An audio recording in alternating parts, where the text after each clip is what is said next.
Good morning, everybody, and welcome to Off the Shelf. I am Dawn Gepfer, your host of today's program, which is brought to you by the Atlanta chapter of Sisters in Crime.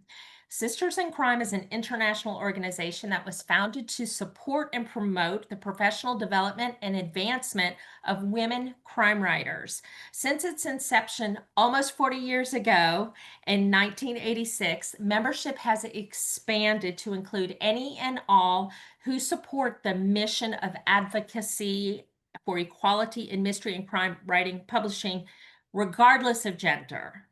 And members include writers, those who are published and not published, editors, agents, booksellers, librarians, and most importantly, readers. And so, why are readers most important? Well, where is a book without a reader? It's on the shelf. And our goal today is to get our guest authors' books off the shelf and into the hands of readers. And before we get started, I just want to say to our audience, we love for you to participate in this conversation today. If you would, if you have any questions or comments, please put them in the chat. We'll keep an eye on them and we will ask your question or reference your comment on your behalf. And now let's get started and introduce our guest author, someone I am very excited to be chatting with. Today's guest author is Katherine Ramsland. She is the author of the Nutcracker Investigation series, where she injects her real life expertise as a professor of forensic psychology and an expert on serial killers. She's able to take this expertise into her fiction. She consults with, in her day job, she consults with coroners. She trains homicide investigators. She has appeared as an expert on more than 250 crime documentaries. She was an executive producer on Murder House Flip, A&E's Confessions of a Serial Killer, the BTK, and ID's The Serial Killer's Apprentice, the author of more than 2,000 articles and 73 books, including her Nutcracker Investigation series. She also has a Substack. She pens a blog for Psychology Today, and her latest crime fiction novel is from the Nutcracker series, and it is number 4, and it is You Cannot Hide. I also need to mention that the Serial Killer's Apprentice won the Anthony Award for Best Nonfiction in 2025. Yeah. So, Katherine, welcome. Thank you so much for joining us today. I'm very happy to be here. Looking forward to the questions. Well, we are happy to have you. And one thing I always try to do when I am looking into the authors that we're going to talk to, I like to Google them and I like to get to know them a little bit off their book jacket bio. And there's because of your level of expertise, if I Google you, there's a lot of content, and that's amazing.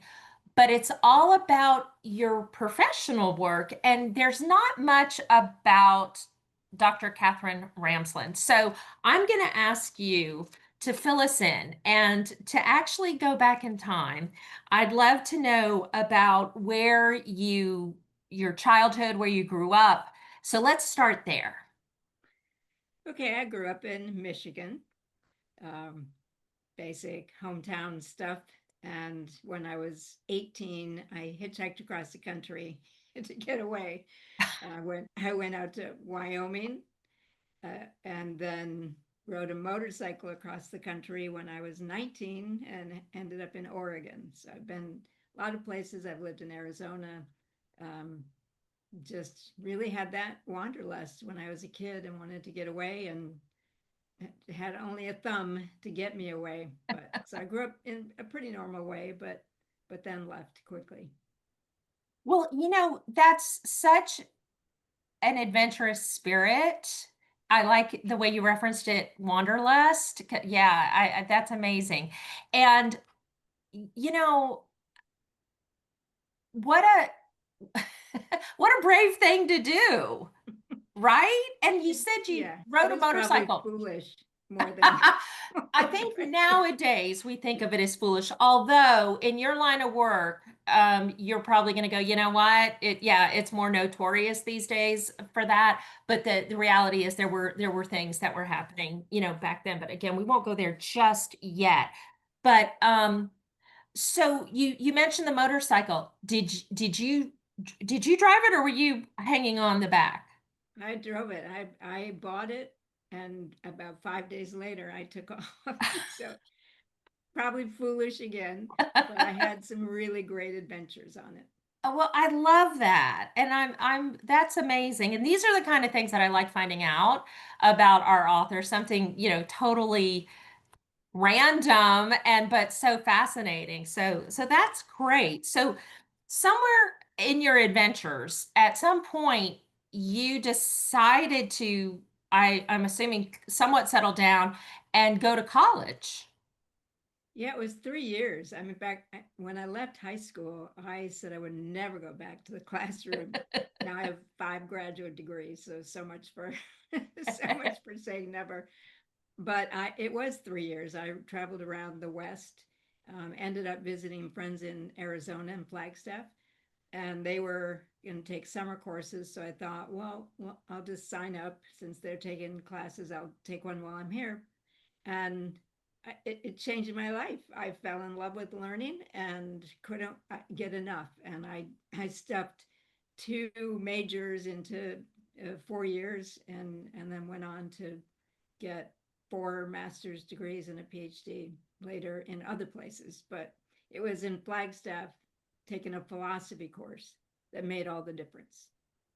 That's another amazing story. And one thing that I was a late, I don't say bloomer, but I likewise I wasn't a great student in high school, and I wasn't very interested in, and back in the day, they didn't put as much pressure on people to go to college. They were like, go out into the world, but you had options.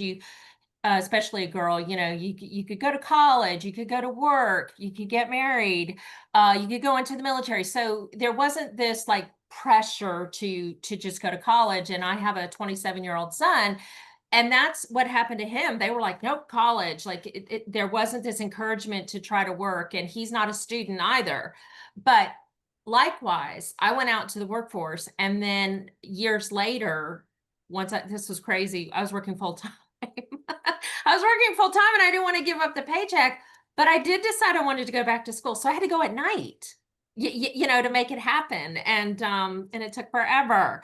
So yeah, so I was a late bloomer. And appreciated education later. And I was better. I was a better It makes a student. difference. Yeah. I'm glad I started later. And I also had to work I mean, I was putting myself through, so I had to Yeah. work 4 part-time jobs while I was doing it. Ooh. Wow. All right. So you got this passion for learning, and initially you were just, going to school, just like, okay, I'll take a class or two or whatever. And then you got this passion for learning. And you mentioned the philosophy, right? Yeah. Where did the education go? Aside from the philosophy, where you ended up studying, and let's really go through it. So you said you two degrees in 4 years. So like what did that look like? So I had two majors, and 2 minors actually. Oh It my was gosh. philosophy and psychology. And I Okay. took way more classes than I needed to because I just couldn't stop taking classes. I loved it so much. And then graduated with a degree. My primary degree was in psychology in the end, and then I got into a clinical psychology master's degree program that included a lot of European philosophy. So it was at Duquesne University. It was perfect phenomenological psychology. It was so the perfect blend of what I'd already been doing. And but then I tried being a therapist, and I really hated it. Oh. So I so decided this isn't for me. I went back to school in philosophy, the other side of the coin, at Rutgers University, where I got a PhD in philosophy. Taught that for 15 years and decided, oh, I don't like doing this at all. And I quit and went back to school at John Jay College of Criminal Justice for a master's in forensic psychology, which led me to building a program at the Sales University. And there I got a master's in criminal justice and then became the director of that program. And then I encouraged a couple of English professors to set up a MFA, a master's in fine art in creative writing, which they did. And then I got that degree. I was the first student in, the first student out. Oh, that's amazing. So, what do you think drew you to the criminal element of psychology? Was there a Yeah, tipping point? I didn't aspire to it. What happened is, I think my initial interest came from my hometown. There was a serial killer operating there. And so I kind of followed what was going on. They arrested someone and he was a college student and he was only convicted of one of the murders, but it kind of fired up a little bit of my um, interest. And I saw right in the 1990s, late 90s, I saw a website, and this is when the internet was just kind of starting. There was no social media, nothing like that. There were like bulletin boards and things like that, and really primitive websites. But I saw a person writing for something called the Crime Library, and she had a couple of serial killer stories that she had written. So I have offered to write about the one from my hometown. And then she asked for another. And then I think within a year, Court TV purchased her whole gig. And suddenly I was working for Court TV and writing for their website. And so then that's when I went back to school in forensic psychology, mostly out of interest, not because I thought I would make a career out of it, but I kept getting so many opportunities to write crime stories, especially serial killer stories, that I ended up becoming an expert without it really being the thing that I aspired to do. And that got me all kinds of gigs on documentaries because Mhm, I think initially people were really surprised at someone like myself, this blonde woman being an expert in serial killers. So I got gigs on documentaries, not because I was I was so amazing or anything, but because I was unique in the field at that time. mhm, It was really a pretty male dominated field, and mhm, I got into a forensic association. I got to be on an exhumation team to write a book. I started hanging out with people that we would can now consider forensic celebrities like Michael Baden, Henry Lee, Cyril Wecht. And through all those associations, I just kept building my career. And it was really circuitous, much more so than any kind of straight path with a goal at the end. It really became, I got opportunities and I moved into them. mhm. Yeah, you got opportunities and you took them. Yeah. Yeah, when someone knocks on the door, you open the door, and that is a great story. It's really fascinating, and how many like what is the length of time from, let's see, okay, because you said you taught for 15 years. Okay, and Part of when that, I was a graduate student for part of that because they okay, gave us, in order to pay my way, I had teaching hmm, gigs. So of that 15 years, 3 were graduate student. and when you first went into the graduate program, were you thinking you would teach at the end of it, or were like, I just want the education? I just wanted the education. I never ever aspired to be a professor. So again, didn't aspire to be a writer, didn't aspire to be a professor, didn't aspire to be an expert in serial killers, and ended up being all of those. Okay, so let's talk about the writing, because somewhere along the way, and again, well, I didn't let you answer the question that I asked. Where are we, like time-wise? Are we 25 years in, or What where do you are mean we? in term right now? No, no, no. Before you started writing, like where? Oh, I didn't start writing till, let me think, I was already done teaching philosophy. I was Okay. in the program at, well, I no, that can't be true because I started writing. Actually, I turned my dissertation into my first book. So yes, Okay. Okay. and I was even planning it during my oral defense. I was already outlining what what was next. So my first book was, in fact, very academic. My second book was for students. My third book was a biography of Anne Rice. Mm, And then I wrote 7 books with her. So all of this had nothing to do with true crime or crime fiction or anything. And these were, again, opportunities, some of which I made myself and some of which I jumped into when they were offered. But yeah, so it started out as an academic. And really, truly, when I wrote the first book, I swore I would never write another because it was so awful. I thought academic writing was just awful and I never wanted to write again. But writing Anne Rice's biography changed my mind, and now all I wanted to do was write. So the difference between writing commercially and writing mm, academically was pretty dramatic for me, and so that suddenly opened up a career to me, and I think that was published in 1991.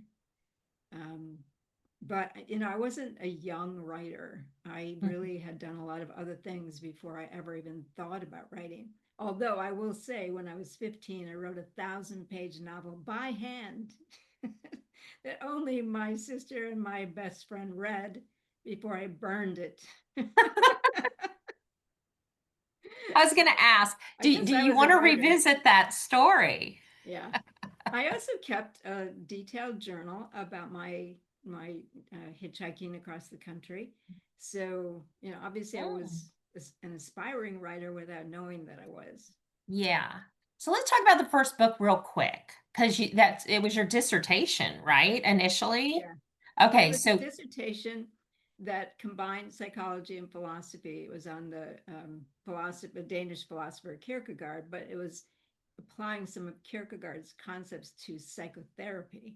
wow. And I, I will say the chair of the philosophy department said that's the first and last dissertation that will get out of here on Kierkegaard. But I was, You literally wrote the book. I was an outsider. I'm like, I'm not doing what you guys are doing. I'm doing what I want to do. And Hmm. I had actually applied to the program with this goal in mind and said, don't accept me if you're not going to let me do this. And Hmm. so when it came to the dissertation and they did not want me to do it, I reminded them of my Hmm. application. And so, but I don't think they ever had an existential dissertation come out ever again after me. Do you think that your boldness in standing up for yourself in that situation comes from you being a little bit older student and not, No, a actually, 22 year no, old? because when I was a little kid, I was already like that. I was wandering around neighborhoods, just going to places my mother didn't want me going, but I didn't care. I would just go. So I think I have a natural boldness that has served me very well in Hmm. the many different things that I've done. Hmm. Including your adventures when you were Yes. 18.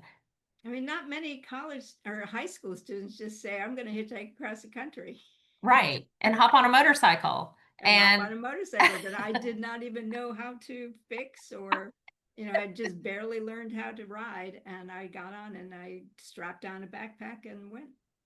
and and those stories alone are probably like could be seriously amazing, I'm sure. A whole new series right there. Well, Uh, I'm actually writing my crime memoir right now.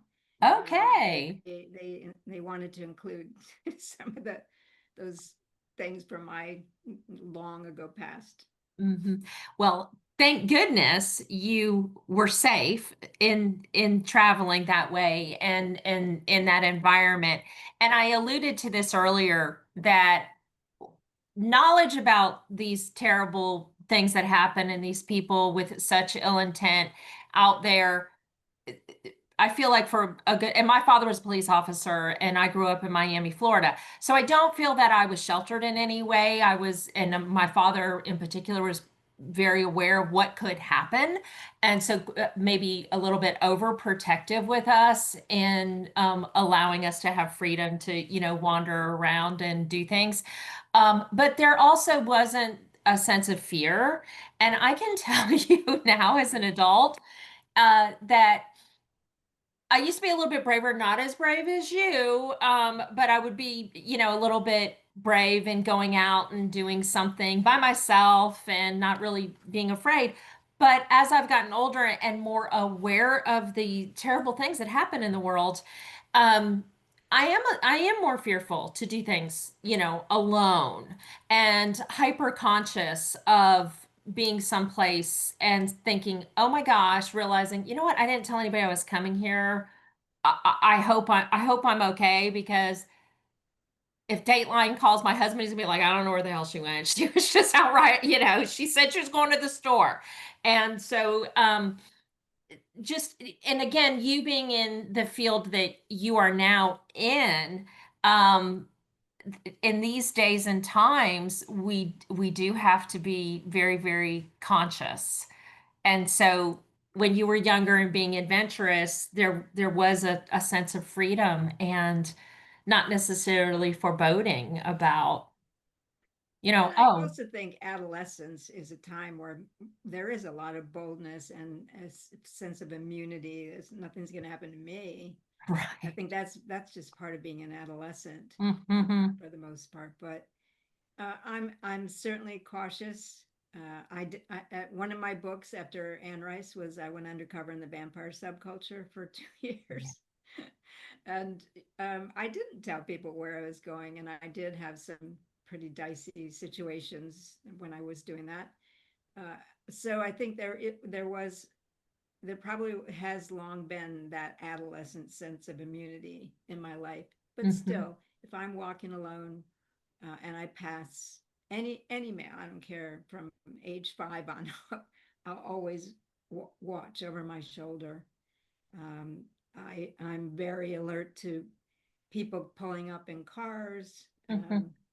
So I know a lot of the things that some of these killers have done to lure unsuspecting people, and I think that does guide my behavior in a way it certainly didn't when I was a teenager. Mm-hmm.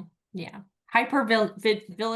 Vigilant now, is that the word? Is that the Well, I don't know terminology? if I'd say hyper vigilant, but more aware Mm-hmm. um, and smarter about my decisions. Mm-hmm. I Mm-hmm. will say I think it was probably foolish when I hitchhiked and rode a motorcycle. I even asked my mother once, what was it like, one down, three to go, or what? Why didn't you say anything to me about not going? She said, it would it have mattered? And I said, no. She said, well, then why would I? And if you think about it, we didn't have cell phones No, and the internet. And nope, so she nothing. was 100% reliant on you to reach out to her and say, I'm okay. This is where I am today. But I didn't. I barely even called my family during that whole time. So Wow. I didn't. I was a Mhm, very, very independent person, and she told me that as a little kid, I would just go walk away, and she didn't know where I was, and that was just mhm. something she didn't know how to deal with. And definitely not the way things are these days.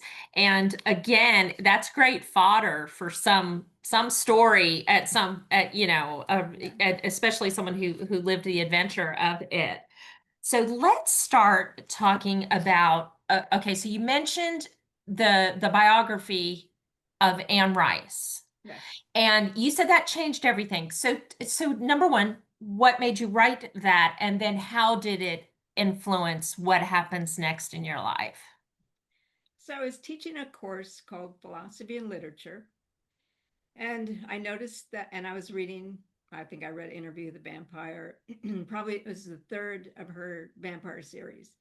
And I realized that some of the themes are the same as what I was teaching from Camus and, some of the other more heady authors. And I wanted to read a biography of her, and there wasn't one. So I thought, why don't I just write one? How hard could it be? It was hard, but I called her up, and she kind of, this is before she had a big staff or anything. She answered the phone, she didn't know what to say, and she asked me to give her a week. And when she called me back, she said, my agent wants me to pass on this. I said, well, I've already written a proposal. Would you just look at the proposal? And if you don't like it, then I'll not call you again. She did like it because it had a lot of philosophical themes that went along with her writing. And I was a professor of philosophy, so she did like it. And that changed everything because it was immersion. I loved like going to, she was living in New Orleans at the time. I think she had just moved from San Francisco. So I met her in San Francisco, and she went to New Orleans, and immersing in the neighborhoods that she walked through as a kid. And then going to Scotland and England and France to see some of the settings of her Wow. vampire and witches series. And why wouldn't I go do that to really write this stuff? And it wasn't just her biography; it was the Vampire Companion, the Witch's Companion, the Anne Rice trivia book, etc. Mm. So I really immersed, and it was an amazing experience to write from within these worlds that weren't my worlds; they were her worlds. And in writing this and the books that followed, how long did that take you, and how did you work it into your work schedule, or did you take a leave? I didn't take any leaves. I was always working. I'm a pretty disciplined writer. I'm pretty fast. I'm not going to say I'm like highly literary because that does take a lot of time, but um, I I just worked it in. It was just you had to do it, and I think I wrote her biography in a year, about a Mm. year, maybe a year and a half, and then the other books. Well, the companion guides were 700-page manuscripts, 750 pages, so they were very involved. They took longer, but the more I wrote, the more compressed my time was. Now, Dean Koontz's biography, which I did after the Anne Rice, took 2 years. But after that, I started writing 2 and 3 books a year because now I really had a sense of these books, structure. Writing came much more easily. I think you create body memories for writing, and Mm. it just came more easily. I was writing long, long pieces for the Court TV website, like 10,000 words a piece on these cases, just spending 12 to 14 hours a day doing that when I wasn't working. And then leaving philosophy behind and going and teach and creating a forensic psychology track in the psychology program at DeSales meant I'm teaching the stuff I'm researching. So as the two came together, that made it a lot easier. And how many books are in the Anne Rice catalog? 7, I think. Okay. Wow. 7. Wow. And so you're cranking them out. So the first book took, a year-ish, and then you're cranking out like two or three a It was year. the 2 or 3 came when I was writing forensic stuff. Oh, okay. Yeah. Ah, okay. So how long did it take you to do the Anne Rice? Because you got to travel I did with get to that travel. too. I think so 1991 was the biography. That was the first one. I think 93 might have been the Vampire Companion. Okay. So that obviously took 2 years. But the Witch's Companion, also long and involved, Mm-hmm. and involving travel. It's probably the same. But then the Anne Rice trivia book was easy because I already had everything I needed for that. The Anne Rice Companion included things that she had left out, like scenes from Exit to Eden. Um, so that kind of that probably was only a year. The trivia book I think I wrote in 3 months. Um, we then took apart the Vampire Companion because she kept adding to it, so we took that all apart and had a whole new edition of that. So it was Mm-hmm. almost its own book. without, so that was two different ones. Mhm. I think that's, anyway, none of them took more than 2 years. Mm. Yeah, but it's still amazing because you're very busy, working wise, and you're also doing this, which is also work. Um, and so let's talk about the forensic psychology path because at some point that the Anne Rice series that work ends and you're now diving into the forensic psychology or it's already developed and you're fully engaged in it and all these opportunities start coming your way, all these knocks on the door that you're opening. Yeah. Well, So, between Anne Rice was Dean Koontz, and then I did three what I call immersion journalism books. I did Pierced in the Darkness, which is uncovering the vampire subculture. That was two okay. years. Then I had acquired a haunted ring from one of the vampire people, and I wrote Ghost, Investigating the Other Side. That was a Mm-hmm. year. And then I wrote Cemetery Stories, which probably took about 6 months to write. And that's when I launched into the forensics because it was in 2000, the year 2000, when CSI came on the air. And I think I just either was just finishing up my John Jay degree or, close to it. And I watched 3 episodes and I said to my editor, I think it was a Cemetery Stories editor, we need a book on this, some kind of guidebook, something, because this is going to be huge. And he said, no, no, no, I don't, the acting's terrible. But then within a couple of days, another editor asked my agent, do you know anyone who could write a proposal for a CSI book? And can she do it in an hour? Because we're having a meeting. Yes, I can. And did. I wrote a 10-page proposal. They took it in a meeting. They said, can you write this book in 3 months? Yes, I can. And did.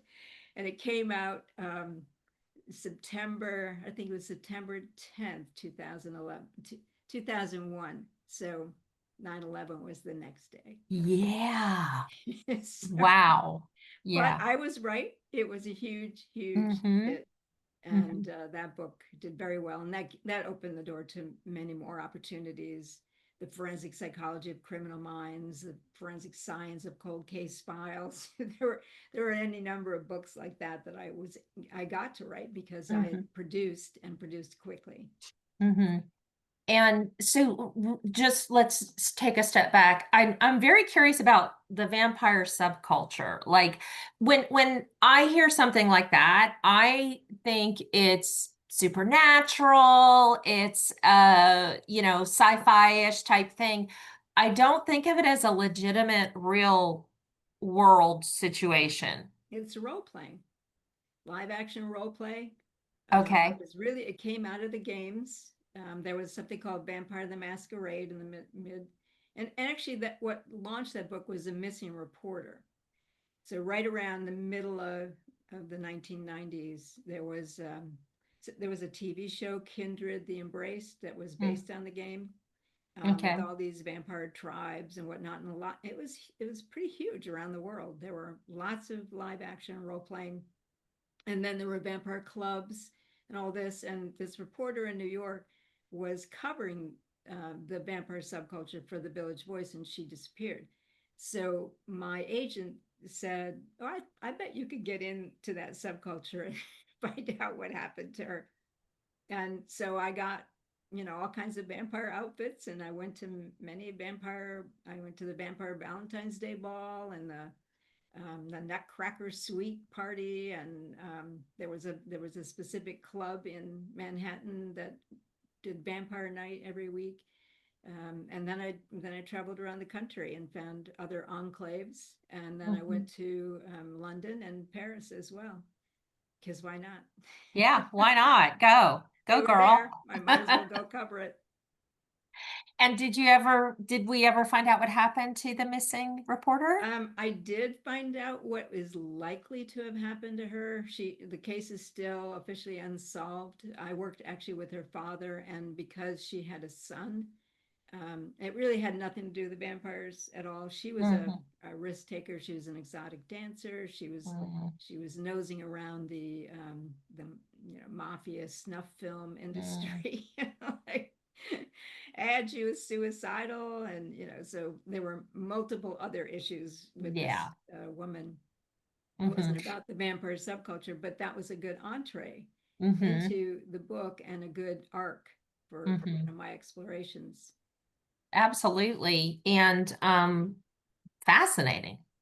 Truly. I had no idea. It was fun. I have to say, I had such a good time meeting these outsider types who found a lot of satisfaction in this image of the Hmm. vampire, and they stretched it to make it fit whatever they wanted it to be, which taught me a lot, because my sense of going into it was Dracula, Barnabas Collins, Yes. some no, and the Anne Rice vampires, but no, they had all kinds of creative forms, Hmm. and I learned a lot.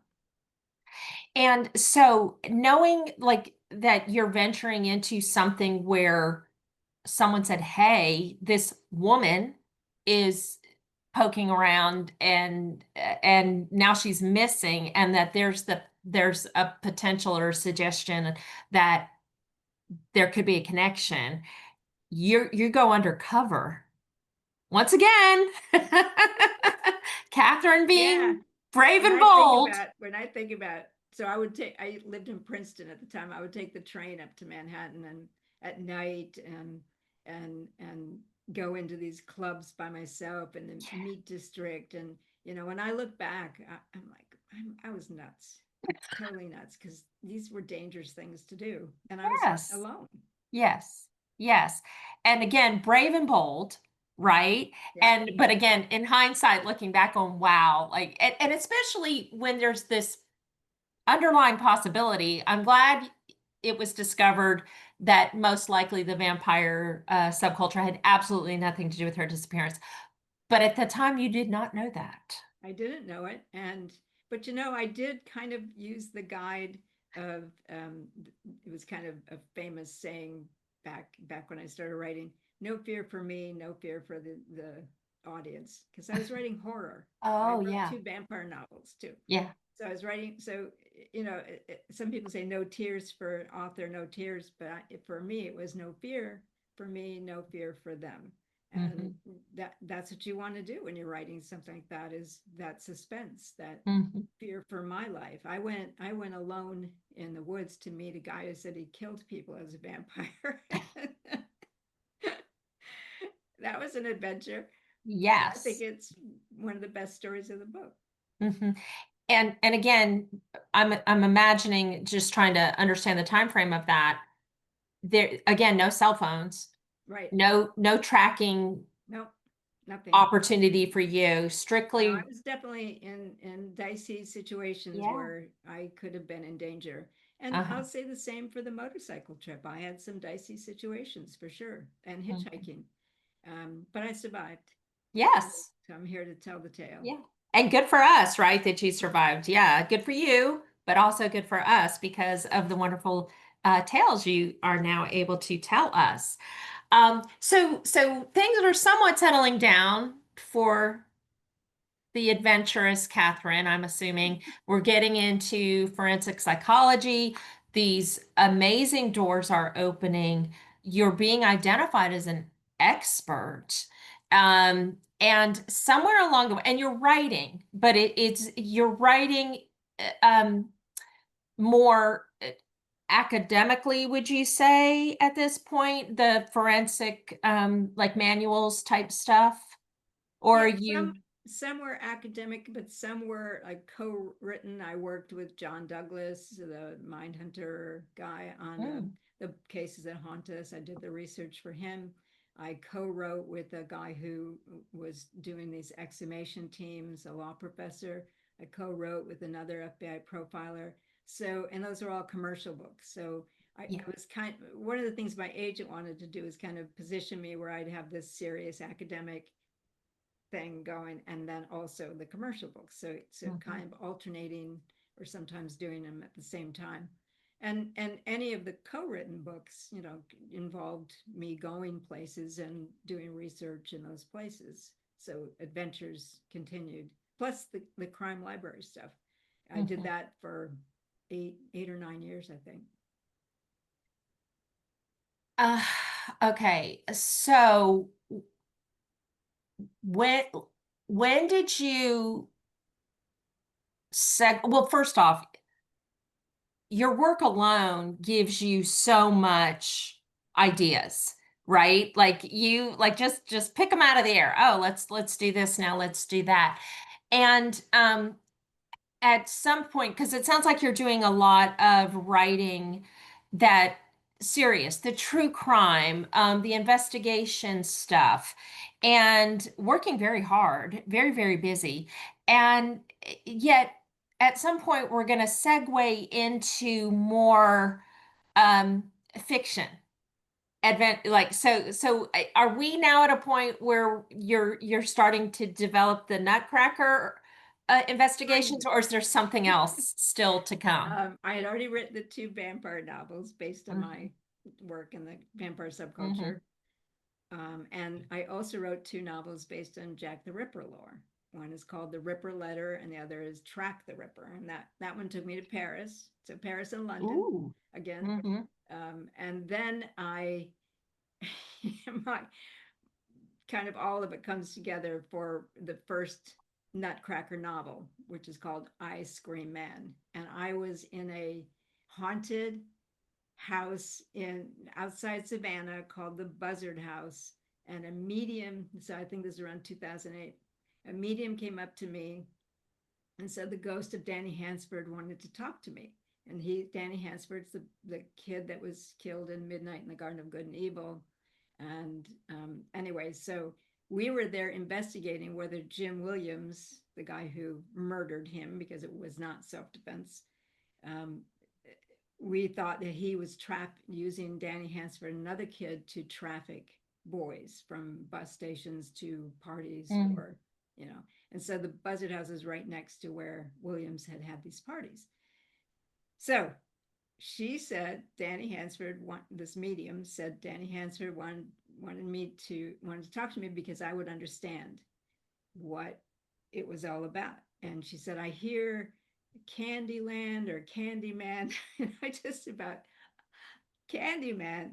That's the exact thing that was going on in Houston, Texas in the 1970s, where Dean Corll, the Candyman, used two adolescent boys to traffic other boys and then bring them in to kill them, to torture them and kill them, 28 of them.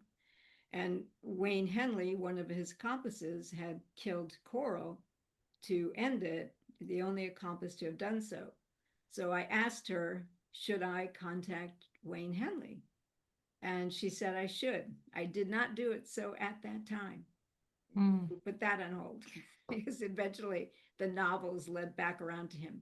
I started, so that was the kernel of Ice Cream Man. Instead of Candy Man, it's Ice Cream Man. That was the kernel of it. clever. So we have a meeting in the scavenger house instead of the buzzard house, but all of that is a real conversation. And I actually had with two, a psychic and a medium in that house. And so Annie Hunter, my protagonist, is a female forensic psychologist who runs a PI agency, but she will take on, and they take on hard nuts to crack. So that's why they're the Mm, nutcracker. But she will take on cases with paranormal elements.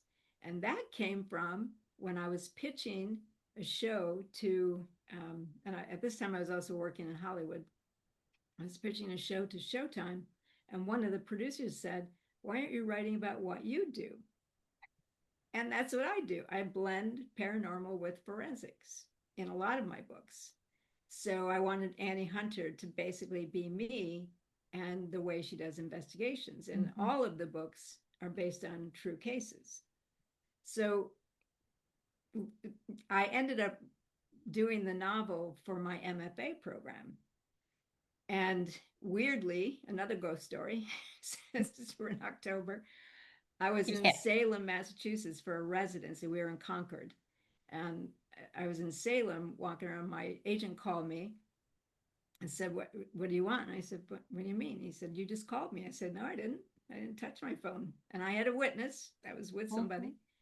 He said, no, you just called me. I said, well, since I have you on the phone, I want you to send my manuscript that I just finished to this particular publisher because I know they're looking.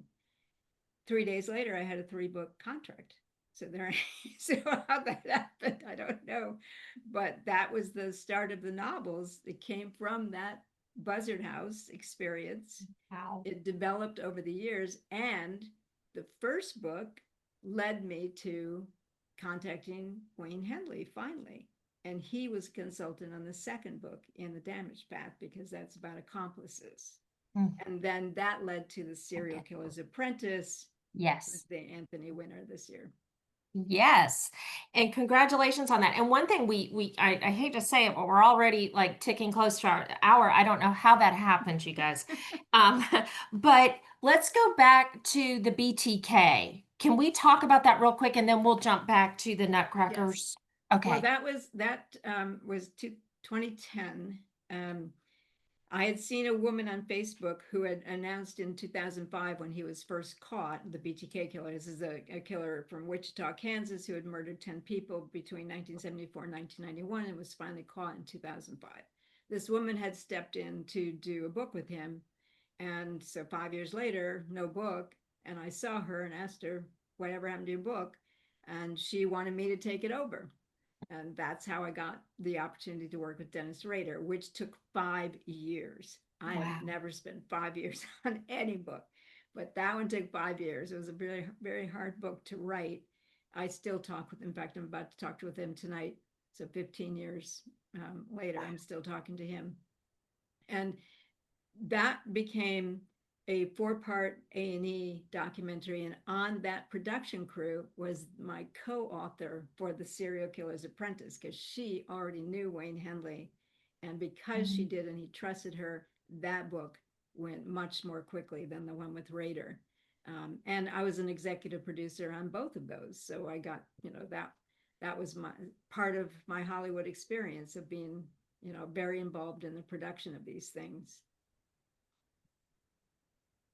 So it's really so much fun to talk to you because we are seeing these jumping off points, and it's happenstance. It's not you, as you already said. It's not you saying, I'm going to walk this line and this is where I'm going to go. It's you just stepping out in life and going where the wind blows, it almost feels Well, like. it is kind of that way, but it's also being prepared for when an opportunity comes your way. Yes.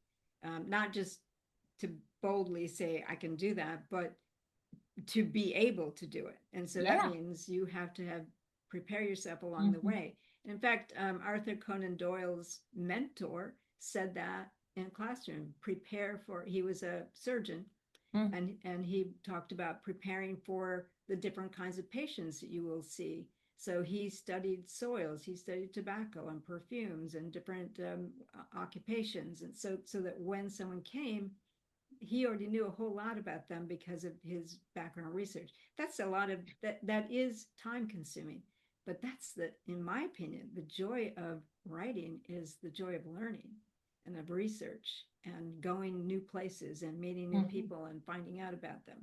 So that, I think, has led the way for me. Hmm. And you have embraced that for sure. Yes, For I sure. still do. Yeah. Yeah. And so you had said that for the Nutcracker investigations, you were signed to a 3-book deal, but there's a 4th book. Well, and Oh, they wanted to sign me for 3 more, but I wanted to okay. just do one more, and then my editor left. Oh, so yeah, so that the fourth happens. one did come out in August. It also Uh-huh. contains 5 short stories that I wrote during the MFA program. Okay. So that's your most recent Yes, Nutcracker. And you told us a little bit, but tell us a little bit more. And by the way, I love Annie's name. I love her last name is Hunter. Is yes, that on purpose? yes. Yeah, I wanted a name that had that forward momentum Yeah. and that sense of searching and that sense of being alert and vigilant, because that's what Y- she is. She's a Yeah. suicidologist. So much more Wow. so than just forensic psychologist. She has a Hmm. very clear sense of when crimes are staged, what kinds of things to look for, Hmm. whether something is or isn't a suicide. And that's you learn about psychological autopsy. One of the things I do with this series is teach you about forensic methods you probably haven't heard of, like forensic meteorology. I Yeah. went to a forensic art class last year where you learn to draw from decomposed spaces in order to make identifications. And I immediately put that right into the book as a chapter because that is a unique forensic methodology that few people know the background of. And I wrote that chapter in the airport as soon as I left. The class is a week long. It was on a body farm in Texas and taught by a renowned forensic. And I asked her, can I put her in the book as, as a character? She said yes. She's in there as well. But I look for unique forensic things. So each of the novels has something. Mhm. And so is this fourth one like the last one for I now? don't know right now.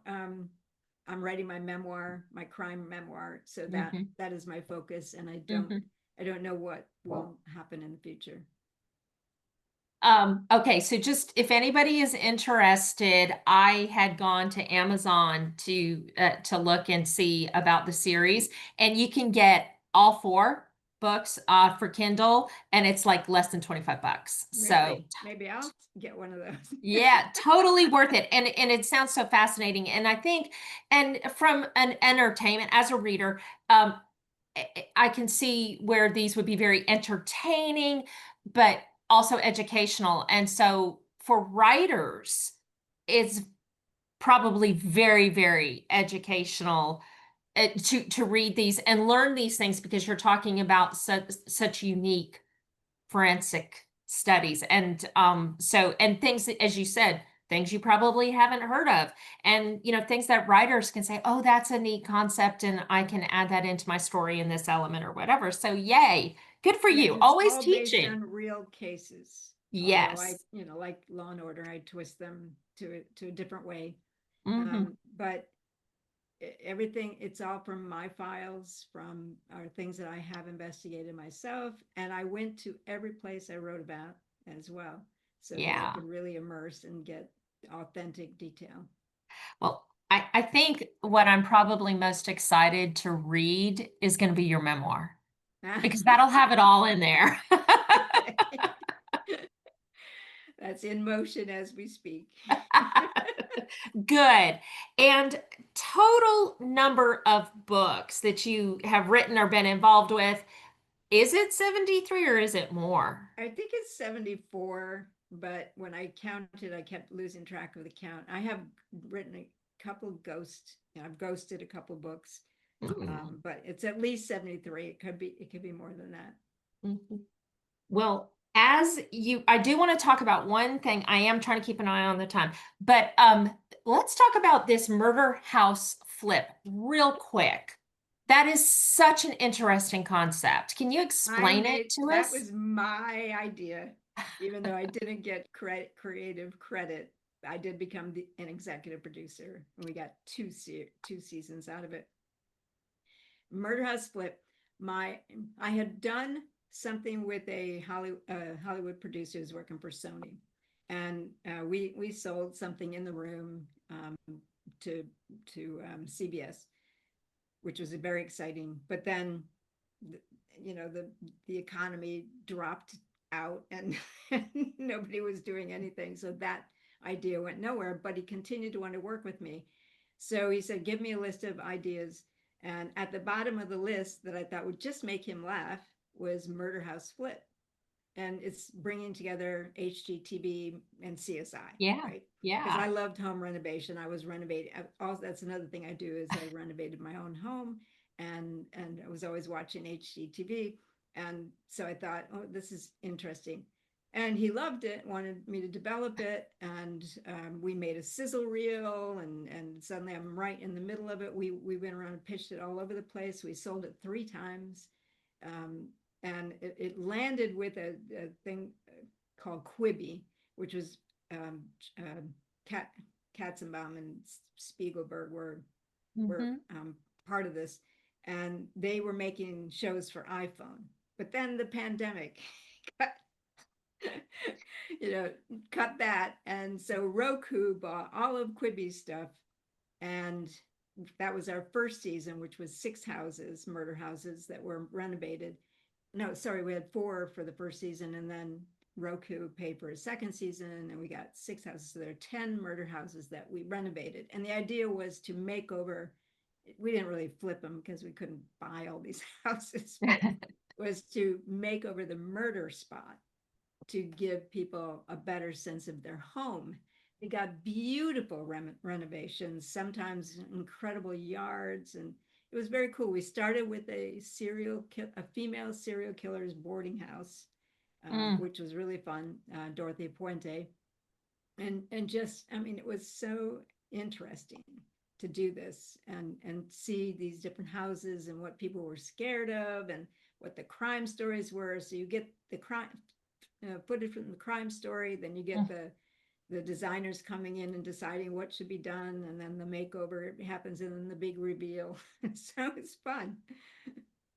Well, and it's such an interesting concept because sometimes, as you have said, there's a stigma associated with a house because of the crime that happened there. Right, And then it becomes people are afraid of it. It becomes uninhabitable. So in a way, this idea, you're rehabilitating the house. You're right. getting, We're healing the house is the way to put it. yeah, We initially had a kind of a log line, sage, stage, and sell. But then we dropped the saging part, even though several of these properties had ghost reports to them as yeah. well. Wow. And some of the properties still had leftover blood that people hadn't seen, and so there it's Yeah. creepy element as well in the show. Mhm. But it's tremendous to see the homeowners have a whole new sense of their house. So Mhm. yeah, it's about healing the house. And I'm curious if we were to go back and visit the homes now, if the owners would say, "Oh, like no sense of dread," or actually something's coming back through. Like I'd just be kind of curious, like where are they We now? did follow up Okay. on the first season people of the next year, and they all were, said everything seemed fine. We didn't Awesome. follow up after that because Right. then the whole team fell Hmm. apart after Yeah. that. And what it makes me think of, and I don't know if this was one of your homes, but the Amityville house. Well, Yeah. that was in my research. I did research all over the country for episodes, and then they Hmm. decided they had to limit it to California because pandemic was going Yeah. on. They Hmm. limited it to California. The second season included Jody Arias, the Jody Yes. Arias house, Travis Alexander house, Hmm. in Arizona, but really it was limited to where they could go and afford to go. Hmm. So unfortunately, we weren't able to do some of the more. We Hmm. almost got Jeffrey Dahmer's childhood home. That was close. Wow. I really wanted that one. Wow. Yeah. And really great concept. Maybe it'll, get some new life.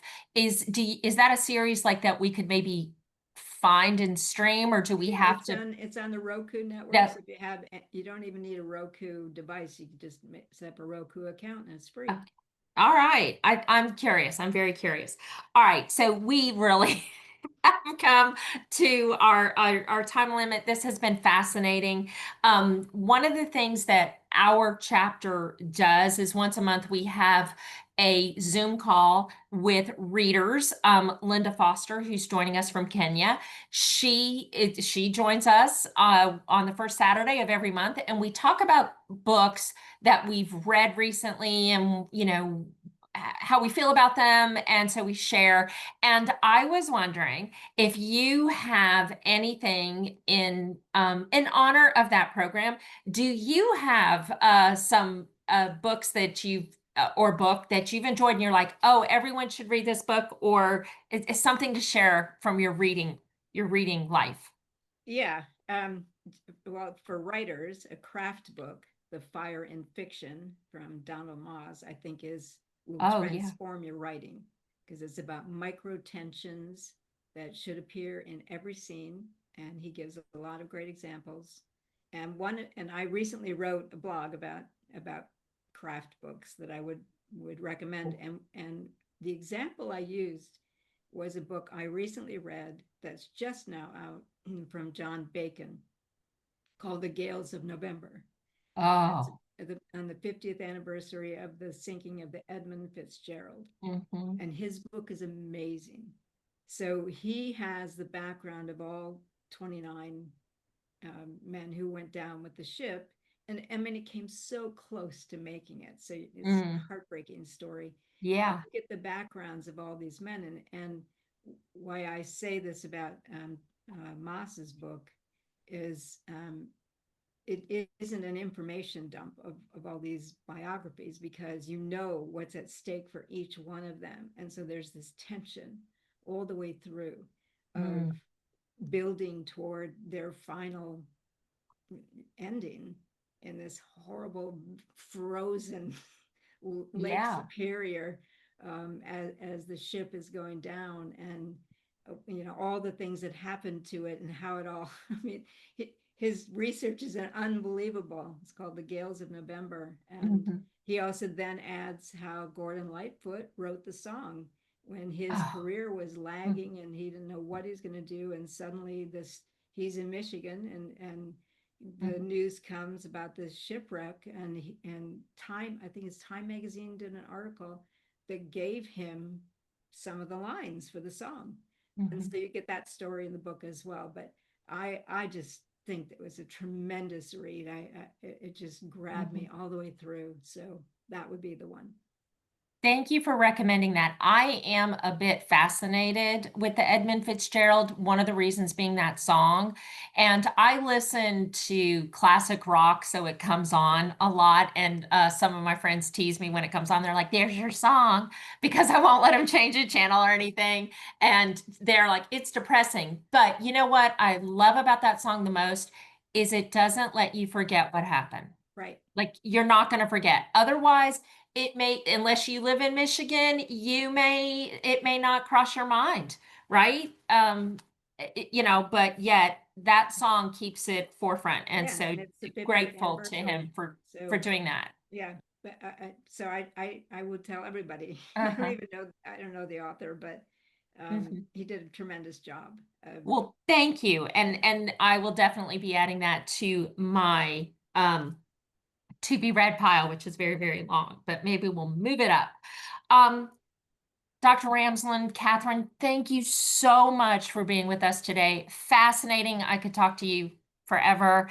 Could continue this conversation. Looking forward to your memoir and anything else that comes after you are done with that, because I can imagine there's more to come. There's a lot of stories I'm sure still. there will be. Plus my Yeah. horse's two books. Yes. Oh, and when we were chit-chatting before we started, Katherine mentioned that later today she's gonna be doing her volunteer. Tell us about that real quick. Yeah, I have found I always wanted to be in a horse farm my entire life. When I loved horses since I was a little girl, begged my mother to put me on a horse farm so I could learn how to do all this stuff. Here's another ghost story, actually. And oh yeah, 3 years ago, it was about a year after my mother had died, and I remember when she died, and it was during COVID. Mm. So I was holding her ashes, and I told my sister, "There goes my horse farm. I guess she's never going to put me on a horse farm." A year later, I'm invited to bring some carrots to some horses, and the woman who owned the farm broke her foot. And so suddenly I'm helping, and I took on a project of a lame horse named Sonny, who they might have to put down. And I suddenly realized my mother broke her foot to give me the horse farm. From beyond the grave, she made Yes, sure she got that done. that is But anyway, great. so I then rehabbed this Palomino named Sonny, and now I ride him 4 times a week, and I go out and work on the horse farm. And Sonny got 2 books out of it, the Palomino PI, and so that was a blast. Well, all of your stories have great background to them, and you're fascinating. So proud to have you on our program. And it is time to sign off. Linda Whitaker said so many books. I was trying to Google them as we went, looking forward to reading some. I hear you, Linda. And actually, Linda, I'm going to ask you to unmute if you can. Angela, if you can unmute Linda Whitaker. And Linda, can you talk to us before we sign off about our workshop that we're having on the 8th? Oh, sure. Thank We you. are having thanks for putting me on the spot. Well, you're one of the speakers, Yes, so. I am. We are having, make sure I get the title right. A we're having a demystifying mystery writing workshop on Saturday, November 8th at 10 o'clock at the Decatur Library, where we have 4 authors speaking. Myself, Thomas Mullen, who wrote Darktown, and uh, so he's excited to have him, and also Bobby Nash and Peggy Earhart. And we're going to be speaking from character and writing scenes to leaving clues and red herrings in your mysteries. So the goal is to give writers concrete skills so that they can use in crafting better mystery. So I hear it's going to be a very busy day that day. So come early, get a good parking spot. I think it's the Decatur Wine Festival also, and there's another big event. So anyway, y'all come early and stay late. And there's still Oh, information I think to there's, sign up. if you go to our website, it's Yeah, right on the front page. So yeah. sistersincrimeatlanta.com.